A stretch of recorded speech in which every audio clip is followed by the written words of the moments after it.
Salut à tous, salut tout le monde, bienvenue sur ma chaîne YouTube. Pour ceux qui ne me connaissent pas, je m'appelle Ketia, j'ai 28 ans et je vis à Montréal, Québec, Canada. J'ai décidé de commencer une chaîne YouTube pour me consacrer sur les finances personnelles, une passion que j'ai découverte il y a de cela quelques années. Puis pour commencer le tout et pour ma première vidéo de 2025, je voulais faire un recap financier de mon année 2024. Puis aussi parler de mes objectifs de 2025. Donc, si ça vous intéresse, sans plus tarder, allons-y. Pour être vraiment honnête avec vous, quand j'ai fait l'exercice de faire un bilan de mon année 2024, je me suis rendu compte à quel point c'était quand même compliqué comme exercice parce que il faut que je me rende vulnérable. Mais vu qu'une des valeurs de ma chaîne YouTube, c'est d'être transparente, bah, fallait que je le fasse. Puis, si ça peut juste rejoindre certaines personnes et montrer que les réseaux sociaux, c'est vraiment pas la... Que, en fait, l'herbe n'est pas plus verte chez le voisin, alors soit. Moi, mon but, c'est de regrouper des gens pour créer une communauté pour que tout le monde se sente à l'aise, confortable de parler des finances. Donc, que, voilà, il faut que je me mette moi-même dans le bain et que je sois capable de parler de mes réussites et aussi de mes défaites. Donc, pour commencer, je vais vous faire une liste de mes objectifs que je m'étais mis en 2024, puis je vais les décortiquer une à la fois. Donc, le premier objectif que je m'étais mis en 2024, c'était d'atteindre une valeur nette de 85 000 $. Puis, je suis fière de vous annoncer que j'ai réussi à atteindre cet objectif financier. En fait, j'ai fini l'année avec exactement 88 651,53 $, donc ce qui est 3 000 $ de plus que l'objectif que je m'étais donné. Ça peut paraître beaucoup pour certaines personnes, ça peut paraître pas beaucoup pour d'autres personnes, mais moi, honnêtement, je suis vraiment fière de moi. Le fait que j'ai dépassé les 3 000 $, ça prouve que je me suis donné un objectif qui était quand même assez réaliste. C'est pas comme si j'avais dépassé de comme 20, 30, 40 000 $, ce qui pour moi signifierait que l'objectif était un peu trop simple. Donc, c'est ça. Puis, comparativement à l'année d'avant, donc comparativement en 2023, j'ai fini 2023 avec une valeur nette de 55 000, un truc comme ça, bref, peu importe. Puis, donc c'est un gros bond de 30 000 $. Donc, j'ai réussi à économiser au moins 30 000 $ en une année. Et je suis extrêmement fière de moi parce qu'avec l'économie que nous connaissons, c'est pas une chose facile de faire. Aussi, ce que je voulais dire par rapport à cet objectif, c'est que dans mon cas à moi, ma valeur nette, comment j'ai calculé, c'est seulement avec l'argent que j'ai dans mes comptes bancaires. Parce que la valeur nette, en fait, elle se calcule aussi avec les biens immobiliers que vous avez, la voiture que vous possédez. Parfois aussi, ça peut être des objets antiques comme une montre, de l'or. Aussi, ça peut aussi être... en tout cas, bref, vous pouvez trouver la définition sur Internet, là. Mais moi, comment moi, j'ai calculé ma valeur nette, vu que je n'ai pas de biens immobiliers, j'ai pas de voiture, j'ai pas un sac de luxe de 5 000 $ de Louis Vuitton. C'est littéralement juste l'argent que j'ai dans mes comptes plutôt. Cet argent-là n'est pas regroupé dans un seul compte, juste pour vous dire. C'est regroupé dans plusieurs comptes mis ensemble. Donc, j'ai juste additionné ce que j'avais dans mes comptes.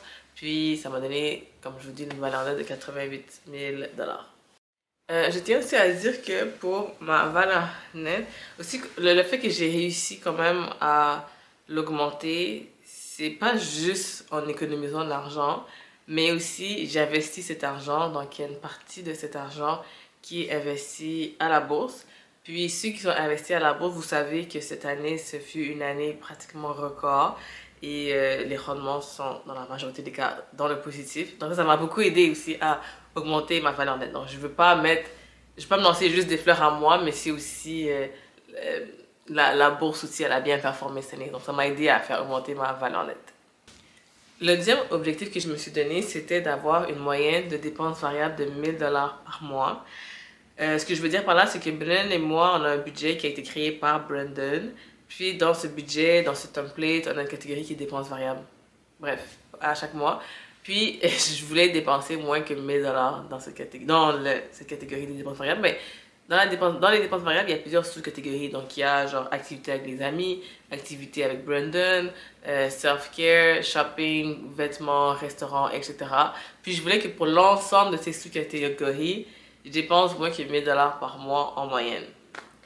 Donc, j'ai complètement foiré cet objectif parce que j'ai fini avec une moyenne de dépenses par mois de, laissez-moi voir, j'ai écrit ici, de 1893 et 43 sous. On est quand même 800 dollars, en fait presque 900 dollars au-dessus de ce que je m'étais mis. C'est quand même beaucoup. Honnêtement, lorsque j'ai regardé mes dépenses, il y a quand même des dépenses qui ont été un peu, je veux dire, ponctuelles, dans le sens que il y avait quand même genre 2 voyages qui rentrent dedans, quoi d'autre? Mon permis infirmier qui coûte quand même, je pense que cette année ça avait coûté presque 600 dollars. C'est quand même des dépenses qui sont pas nécessairement, qui arriveront, en fait, qui arriveront pas à chaque mois, mais qui ont une incidence sur la moyenne en général. Mais ça reste quand même que c'est quand même beaucoup d'argent. Genre, je pense pas que juste avec mon permis infirmier puis mes voyages, c'est ça qui a fait la différence de 800 dollars. Je pense que c'était un objectif qui n'était pas assez réaliste pour la vie que moi je mène. Je veux dire, j'aime ça sortir, j'ai quand même un grand cercle social, etc. Donc, je me dis peut-être que j'aurais dû me donner un objectif moins, ouais, en tout cas plus bas, je sais pas. Mais bon, écoutez, c'est ça qui est ça. Donc, pour 2025, je vais juste essayer de réajuster mon budget parce que, ouais, 2000 dollars par mois dans les dépenses variables, c'est quand même, en moyenne, c'est quand même beaucoup. Donc, allons-y avec mon troisième objectif. En passant, je n'ai pas dit au début de la vidéo, mais j'en ai 5, on va parler de 5 objectifs. Donc, pour mon troisième objectif, je m'étais dit que je voulais ramasser en fait une somme de 50 000 dollars pour une mise de fonds. Et je suis très fière de dire que j'ai réussi à amasser une somme de 50 000 dollars pour une mise de fonds. Juste pour vous dire que ces 50 000 dollars n'a pas été amassé en un an. Genre, je veux dire, j'ai pas amassé tout ça en 2024. J'ai commencé depuis déjà 2023, donc je pense que c'est comme en un an et demi que j'ai réussi à amasser cette somme pour une mise de fonds. Donc, juste pour vous spécifier aussi que ce 50 000 dollars, c'est pas 50 000 dollars dans un compte seulement. Il est séparé dans plusieurs comptes, puis je vais vous les nommer. Donc, pour ceux qui ne connaissent pas, le gouvernement du Canada, en 2022 ou 2023, je suis plus certaine, ont créé ce compte enregistré qui s'appelle le CELIAP. J'aimerais ça faire une vidéo prochainement sur le CELIAP, mais pour le moment, grosso modo, le CELIAP, c'est un compte, en fait, le CELIAP, c'est un acronyme pour compte enregistré libre d'impôt d'accès à la première propriété. AKA, c'est un compte pour les gens, les premiers acheteurs en fait. Pour les gens qui n'ont pas encore acheté de première propriété, je trouve que c'est vraiment un bon compte qui est hyper utile, particulièrement pour les gens comme moi qui veulent dans les prochaines années s'acheter une maison ou un condo, ou ça peut même être un logement locatif si vous n'avez pas été propriétaire encore dans les 5 dernières années. Bref, pour les plus de spécificités par rapport à ce compte, je vous suggère d'aller sur le site du gouvernement du Canada. C'est vraiment bien expliqué. Donc bref, moi j'ai commencé à investir dans ce compte en 2000. En fait, l'année de l'ouverture du compte, j'ai commencé à investir dedans. Donc je pense que c'est 2023. Donc en ce moment, là on est en 2025. Hein, donc en ce moment, j'ai accumulé, tu peux mettre seulement 8 000 dollars par année maximum. Ça c'est la cotisation annuelle maximum que tu mets dans le CELIAP. Puis moi, j'ai toujours maxé ce montant. Donc, depuis 2023, j'ai toujours mis 8 000 dollars. Donc, j'ai un total en ce moment de 24 722 et 0,8 sous. Le 722 dollars, c'est les intérêts que j'ai fait sur le compte, honnêtement. C'est juste ça, là. Puis, j'ai aussi dans mon REER, pourquoi? Mon REER, le REER, en fait, c'est un autre type de compte créé par le gouvernement du Canada, mais ça fait quand même, je pense, 2 décennies là, que ça existe. C'est un compte pour la retraite, mais tu peux utiliser l'argent de ce compte pour faire ce qu'on appelle le RAP, qui est le régime d'accès à la propriété qui te permet d'utiliser ces fonds pour une mise de fonds pour ta première maison. Dans mon REER, j'ai 14 222 et 15... non, excusez-moi. Oui, 14 222 et 15 sous. Puis, par la suite, j'ai un autre type de REER qu'on appelle le REER FTQ. Vu que je travaille pour le gouvernement, ben, je travaille dans un hôpital, là, j'ai accès au REER FTQ. Donc, c'est encore une fois, c'est le même type de compte, un régime enregistré d'épargne retraite. Voilà. Puis, le REER FTQ, c'est celui-là, il est affilié avec le Fonds des travailleurs du Québec, FTQ. Puis, ça nous permet d'avoir un 30% de plus lors des retours d'impôts. Donc, c'est pour ça que j'ai décidé de mettre l'argent dedans. Puis ça, c'est si tu mets une cotisation maximale de 5 000 dollars par année. Tu peux mettre plus, mais si tu veux pouvoir avoir le maximum du crédit d'impôt, il faut que tu mettes 5 000 dollars. En tout cas, ça aussi, c'est bien expliqué sur Internet. Je vous conseille d'aller vous renseigner dessus. Si j'ai le temps un jour, je ferai peut-être une vidéo sur ça, mais je suis pas non plus la personne la plus calée sur l'horaire FTQ. Les informations sur Internet vont être beaucoup plus pertinentes que les miennes. Anyways, dedans, j'ai mis en fait 9556 et 47 sous.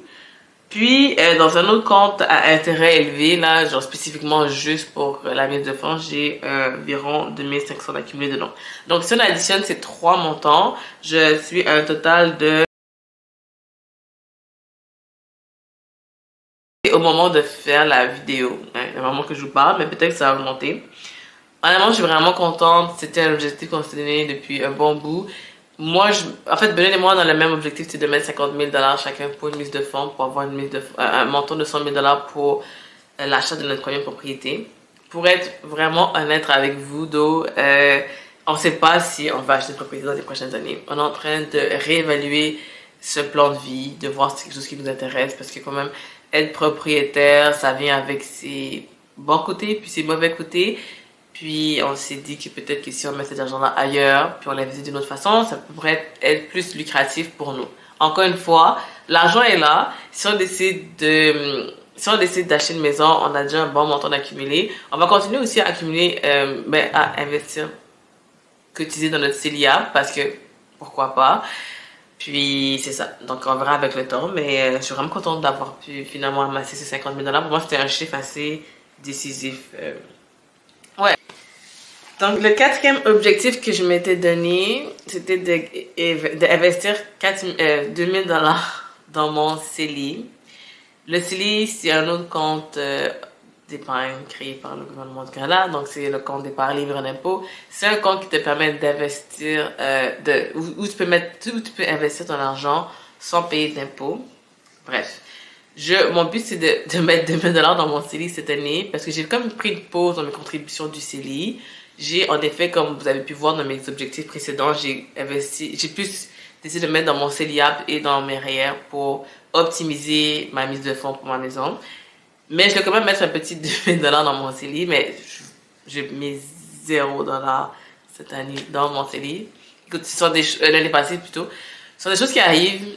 It is what it is. Puis, bon, c'est pas grave. Mais c'est sûr que, genre, je vais reprioriser cette année mes cotisations dans mon CELI. J'aimerais ça le maximiser éventuellement, je veux dire, dans les années qui viennent, là, mais je suis vraiment loin de maximiser mon CELI parce que dans le CELI aussi, tu as des contributions par année, puis tu as un montant que tu peux mettre comme au total. Puis je suis vraiment loin de ce montant-là, mais voilà. On verra bien pour cette année qu'est-ce qui va se passer. Dernier objectif que je n'ai pas réussi non plus, c'était de lire 5 livres de finances personnelles. Je pense que j'en ai lu 3 maximum. Bon, ça aussi, c'est pas un objectif que je suis trop déçue de ne pas avoir réussi parce que je me suis quand même renseignée sur les finances personnelles d'une autre façon.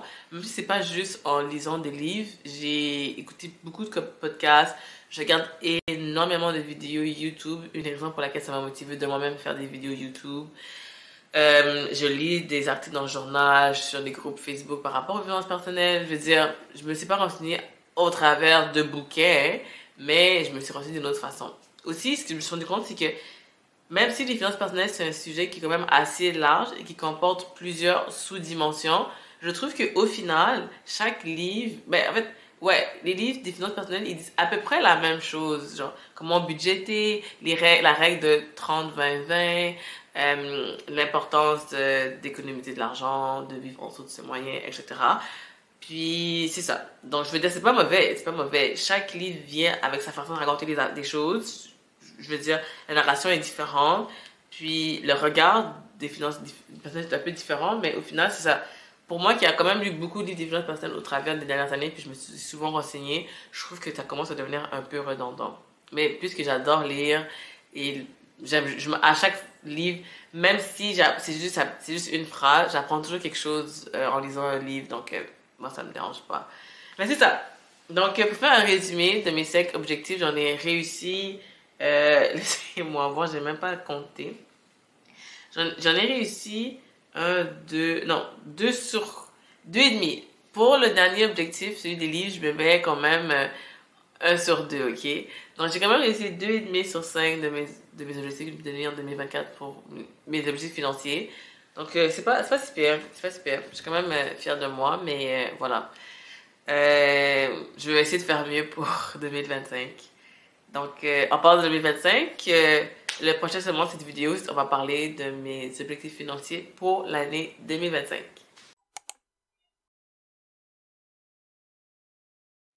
Donc, pour 2025, je me suis également donné 5 objectifs que je me suis donné pour 2024.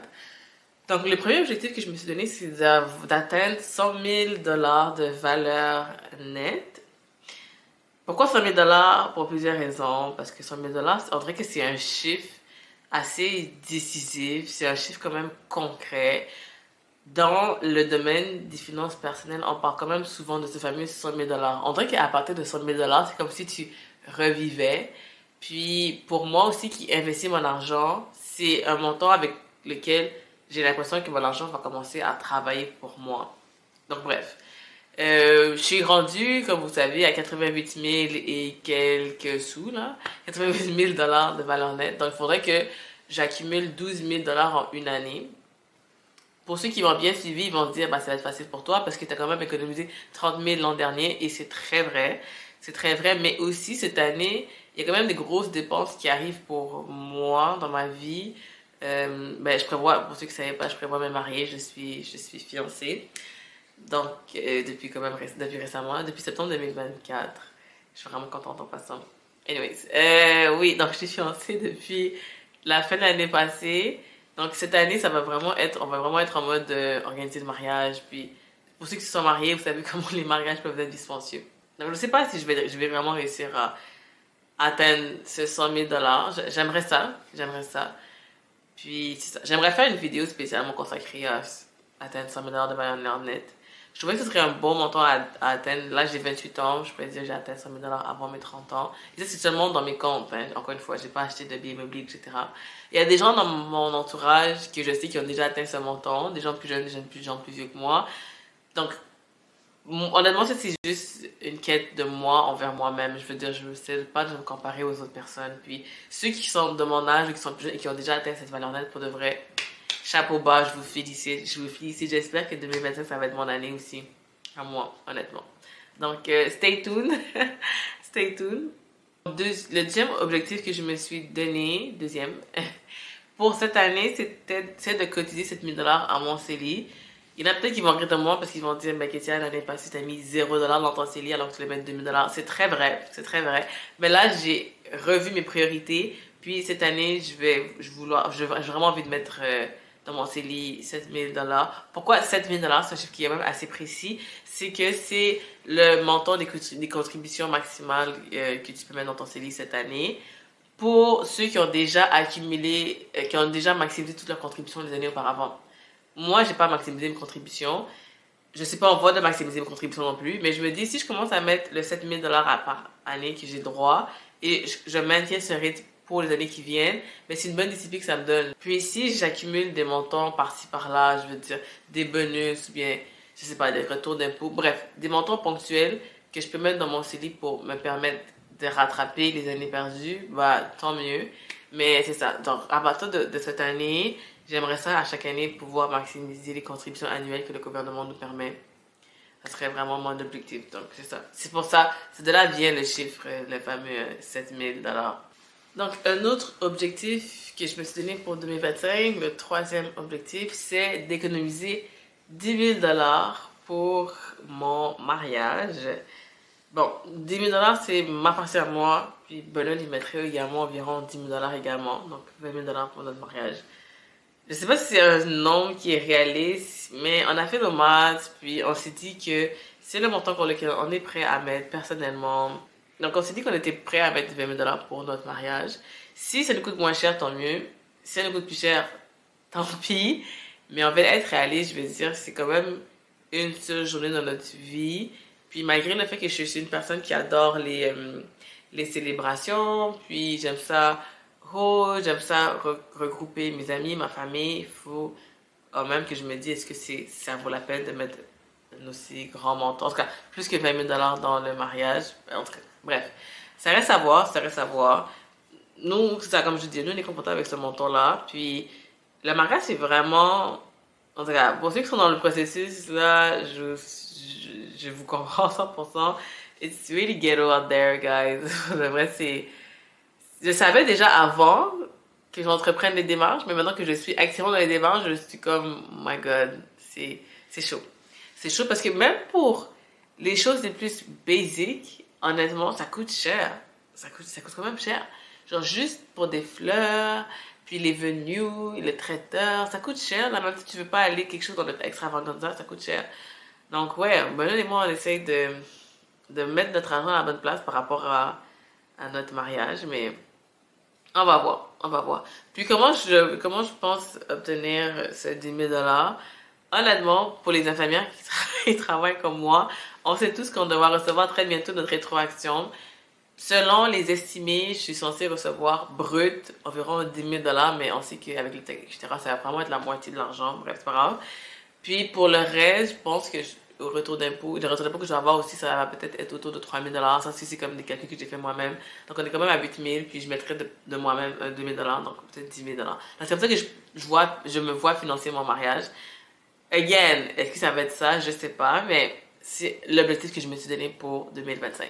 Donc, si vous êtes intéressé à voir mon parcours, mon cheminement, mes embûches, vous savez quoi faire, suivez-moi.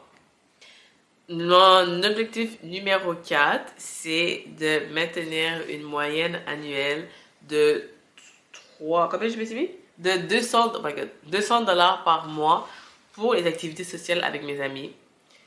En 2024, en fait, j'avais mis ça comme, j'avais mis toutes les catégories de dépenses variables ensemble, 1 000 $, mais je me rends compte que c'est dans la catégorie sociale avec mes amis que je dépense le plus d'argent. Donc, je me dis, je vais essayer de diminuer ce montant-là pour cette année. Donc, ouais, on verra. Là, j'ai mis 200 $.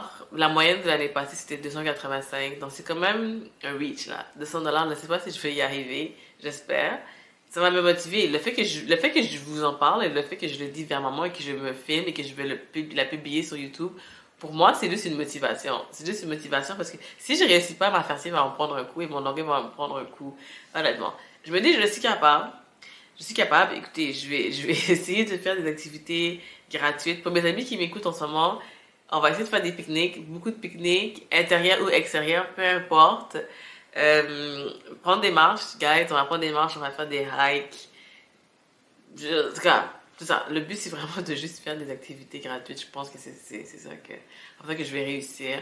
Aussi, ne pas nécessairement commander de l'alcool dans des moments où c'est pas nécessaire. Je veux dire, quand je vais catch up avec des amis ou des copines au restaurant, j'ai tendance à prendre un verre d'alcool juste pour prendre un verre d'alcool. Mais je pense que je vais garder la consommation d'alcool seulement pour des événements spéciaux.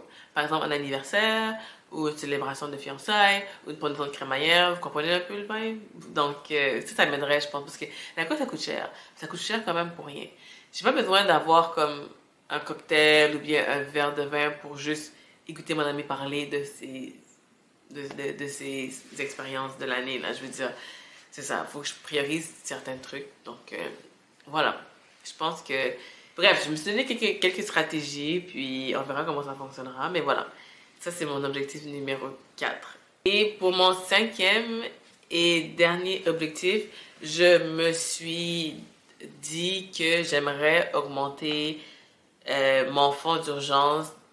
En fait, je veux qu'il passe de 5 000 $ à 7 500 $.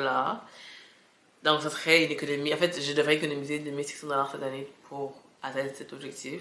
C'est pas si pire. Je veux dire, si je mets 200 $ par mois dans mon fonds d'urgence, ça me donne 2000 fois 12, ça donne 2400 $. Donc là, il resterait un 100 $ que je pourrais juste mettre comme ça. Donc, j'aurais atteint mon objectif de 7500 $. Honnêtement, j'ai pas fait trop de calculs pourquoi 7500 $. Je veux dire, je stagnais au nombre de 5000 $ pendant un petit moment déjà pour mon fonds d'urgence. Mais je me dis, bon, là, on n'a pas d'enfant, genre, notre situation n'a pas vraiment changé depuis que j'ai ce fonds d'urgence à 5000 $. Mais c'est juste en prévoyance de, si on prévoit s'acheter une voiture l'année prochaine, ou bien si je dois monter dans les prochaines années, je ne voudrais pas devoir mettre un gros montant dans mon fonds d'urgence d'un coup. Je me prépare déjà petit à petit. Donc c'est pour ça que je me suis dit, si j'augmente mon fonds d'urgence à 7500, je devrais être correct. Les écrits disent que le fonds d'urgence devrait correspondre à 3 à 6 mois de vos dépenses fixes mensuelles. Donc, moi, dans mon cas, à moi, avec les maths que j'ai fait, 5000 dollars, c'est un bon montant. 7500 aussi, c'est relativement un bon montant. Je veux dire, nous, à part le loyer, l'épicerie, et les assurances, c'est ça, assurance loyer, assurance que j'ai avec Brandon, on n'a pas beaucoup de dépenses fixes. Je veux dire, on a Spotify, on a nos gyms, mais ça, c'est des choses que si je devrais couper, je couperais là en premier. Vous comprenez qu'est-ce que je veux dire? Donc, 7500 pour moi, c'est un bon montant. On n'a pas de voiture, donc on n'a pas besoin d'avoir un fonds de prévoyance pour des réparations pour la voiture. On n'a pas de maison, on n'a pas d'enfants. C'est ça. Donc 7500, je trouve que c'est quand même relativement correct pour ma situation actuelle. Donc c'est ça. Donc ça, c'est mon cinquième et dernier objectif pour l'année 2025. J'espère que vous avez vraiment apprécié la vidéo et j'espère que j'ai réussi. Si c'est seulement une personne, ça sera une personne. Mais j'espère que j'ai réussi à vous inspirer dans l'atteinte de vos propres objectifs. Je veux dire, on est tous pareils, puis les objectifs, ça nous aide à avancer dans la vie. C'est un carburant, ça nous motive. Puis, je nous souhaite d'atteindre notre objectif. Honnêtement, je vais en reparler à la fin de l'année, donc on verra où est-ce que je suis rendue. Puis, c'est ça, mettez-moi dans les commentaires si vous voulez, si ça vous intéresse de mettre vos propres objectifs pour qu'on puisse se soutenir, se souder entre nous, s'entraider, se donner des conseils. Je sais pas. Mais sinon, sans plus tarder, je vous souhaite encore une bonne année 2025 et je vous souhaite d'avoir une année resplendissante à l'image de vous-même, puis une année de découverte et de réussite. Pour moi, 2025, ça va être une année où j'essaierai de préviser ma chaîne YouTube, juste le contenu sur les finances personnelles. Puis, j'espère que vous allez pouvoir me suivre dans mes aventures. Si vous avez des suggestions ou des conseils par rapport à ma chaîne, des commentaires constructifs aussi, pour moi, c'est vraiment important. N'hésitez pas. Puis, c'est ça. Sans plus tarder, je vous souhaite une très bonne journée. Puis, on se dit à la prochaine.